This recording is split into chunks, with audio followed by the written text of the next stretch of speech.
ఈరోజు దేశవ్యాప్తంగా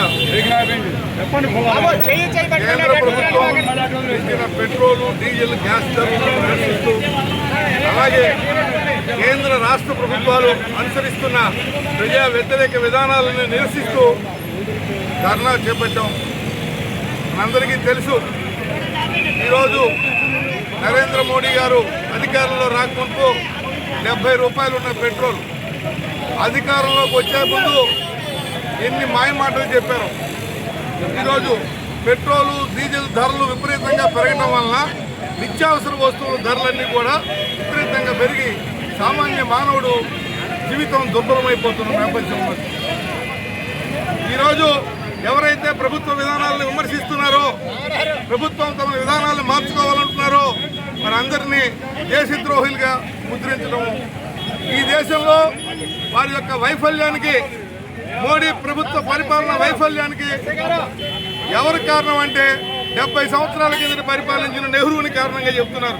లేదా ప్రతి వైఫల్యానికి దేశంలో హిందూ ముస్లిం వైఫల్యంగా, హిందూ ముస్లిం సమస్యగా చిత్రీకరించి దేశంలో ప్రజల్ని విభజించి పాలిస్తూ ప్రజల మీద విపరీతమైన భారాలు మోపుతూ ఒక నిరంకుశ పరిపాలన ఈరోజు దేశంలో జరుగుతున్నది.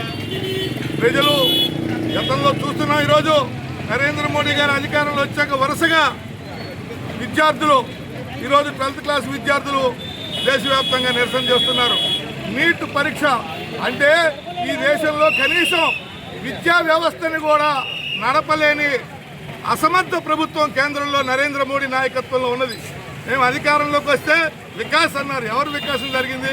అంబానీ అదానీలు తప్పితే ఈ దేశ ప్రజలకి నరేంద్ర మోడీ వచ్చిన 12 సంవత్సరాల్లో ఇంత ప్రయోజనం కూడా జరగలేదనేది వాస్తవం. కాబట్టి ఇప్పుడు ప్రజలు అర్థం చేసుకుంటున్నారు. బలవంతుడు నాకేమని చలిచేమల చేతజిక్కి చావత సుమతే అని సామెత ఉంది. మాకుంది బలం ఉందని విర్రవీగుతున్నారు.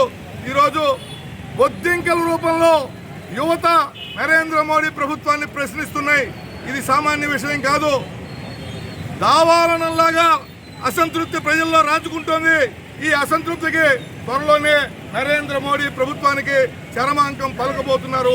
కాబట్టి ఇప్పటికైనా బుద్ధి తెచ్చుకుని ప్రజా అనుకూల విధానాలని కేంద్ర ప్రభుత్వం అనుభవించాలని, వారికి భజన చేసే పని ఈ రాష్ట్రంలో చంద్రబాబు నాయుడు, జగన్మోహన్ రెడ్డి మానుకోవాలని, ప్రజల కోసం ఏవైతే వాగ్దానాలు చేశారో ఆ వాగ్దానాలు అమలు జరపాలని ఈరోజు భారత కమ్యూనిస్ట్ పార్టీ మార్క్సిస్ట్గా మేము డిమాండ్ చేస్తున్నాం.